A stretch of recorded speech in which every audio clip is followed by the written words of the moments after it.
Ik had toen geen idee wat sterren precies waren. Ik wist nog niet waarom het nacht werd, wat er na middernacht was. Ik wist nog niet dat het licht met een snelheid van 300.000 kilometer per seconde beweegt. Ik wist nog niet dat helden ook schurken kunnen zijn.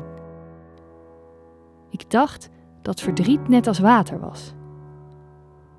Dat het in alle kieren kruipt, tot het alles heeft opgevuld, en dan stijgt het langzaam omhoog. Net als regenwater in een straat als het te hard heeft geregend. Ik wist toen nog niet hoe je moet zwemmen. Hoe je een kraanvogel van origami moet vouwen. Hoe je onzeker moet zijn. Hoe je moet doen alsof. Ik had geen idee van broeikasgassen of zeespiegelstijging. Ik dacht dat oude mensen alles wisten. En ik dacht heel lang, als iemand weg is, is hij weg. Verdwenen.